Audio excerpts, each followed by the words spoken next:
Sa puntong ito, nilipat kaming magkapatid sa isang dorm sa loob ng KJC Davao Compound. Pagtungtong ko ng 17 years old, mas naging masela na ang pinapagawa nila. Tanda ko pa, September 1, 2014, kasi kakatapos lang ng tribute program ng KJC, tutulog na sana ako, pero sabi ng isang kasamang pastoral worker, magpunta daw ako sa dining area ng Bible School dahil pinapatawag daw ako ni Jacqueline Roy. Pagpunta ko doon, andun nga si Jacqueline Roy, pero walang ibang tao sa dining area. Madilim at tahimik na kasi oras na ng gabi. Tulog na yung ibang mga kasamahan namin. Kinausap ako ni Miss Roy. Ang sabi niya sa akin, Amanda, connection mo ito sa amahan. Privilege na mapabilang sa pastoral, sanctify mo ang sarili mo. Sabi niya, parte daw ng trabaho ng Ministry of the Pastorals na imasahe si Kibuloy. Sabi niya, special privilege daw ito dahil hindi naman daw lahat nahawakan at nakakalapit sa anak ng Diyos. Sabi niya pa, wag ko daw pagdudahan ang anuman ng mangyayari sa loob ng kwarto kasama si Kibuloy. Basta ibigay ko lang daw ang sarili ko, maghanda daw ako, maligo, mag-toothbrush. Sinabihan pa akong mag-blow dry ng buhok. Litong-lito ako noon, pero sumunod na lang ako. Sabi ni Jacqueline Roy, kunin ko daw yung isang pajama ko at binigay ko sa kanya kasi aamuyin daw niya. Ginawa ko naman. Pagkabigay ko ng pajama ko, inamoy niya at biglang sabi, ipapahiram na lang daw niya ang pajama niya. Bumalik ako sa kwarto ko at siya naman kinuha niya yung pajama niya. Bago ako maligo, pumunta si Jacqueline Roy sa kwarto ko at binigyan ako ng isang t-shirt na may botones at pajama pants. Isang bote ng shampoo na Palmolive Violet at lotion na pabango na Bath & Body Works brand.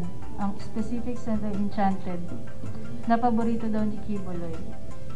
Hindi ko po talaga makakalimutan ng mga yan. Maligo na daw ako at magkuskus ng maayos. Hinihintay daw ako ni Jacqueline Roy sa kwarto ni Kibuloy.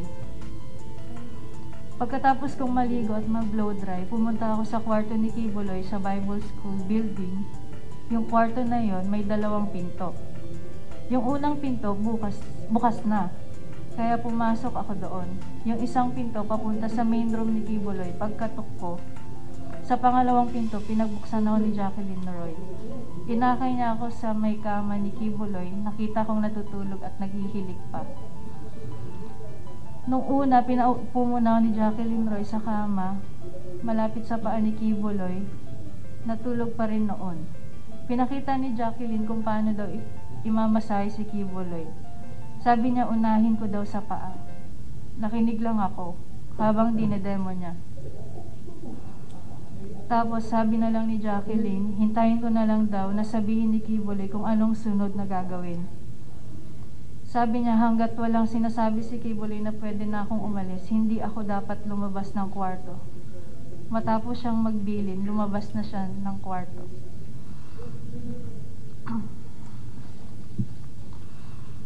Pagkaalis ni Jacqueline, sinimulan ko na yung pagmamasahe hanggang sa namasahe ko na ang paa at likod niya.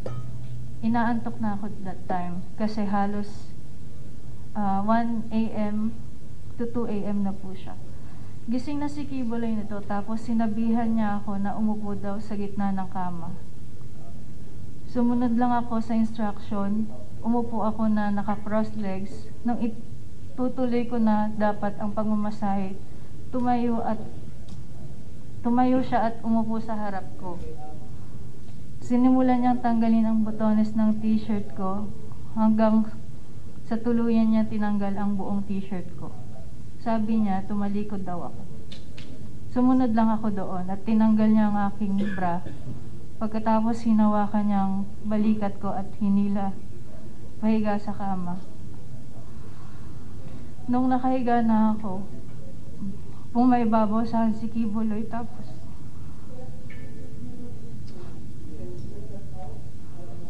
kahit pareho pa kaming nakapajama nun, kinikis-kis niya ang ari niya sa ari ko.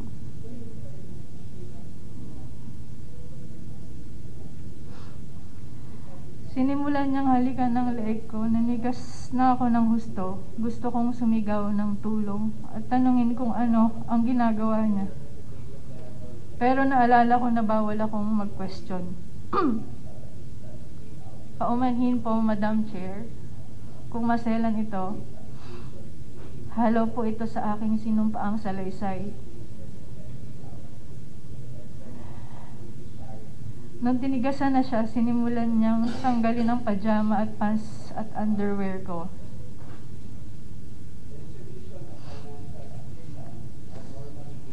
Sinipsip niya ang dibdib ko, tinanggal din niya ang pajama pants at brief niya. Nanginginig na ang katawan ko sa takot at nakatitig lang ako sa kisame. Pinipigilan ko na lang ang mga luha ko dahil sobra akong nagulat at walang magawa.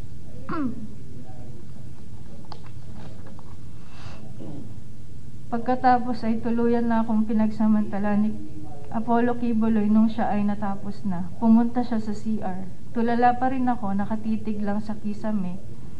At dito nagsimula na akong umiyak. First time ko kasi ito.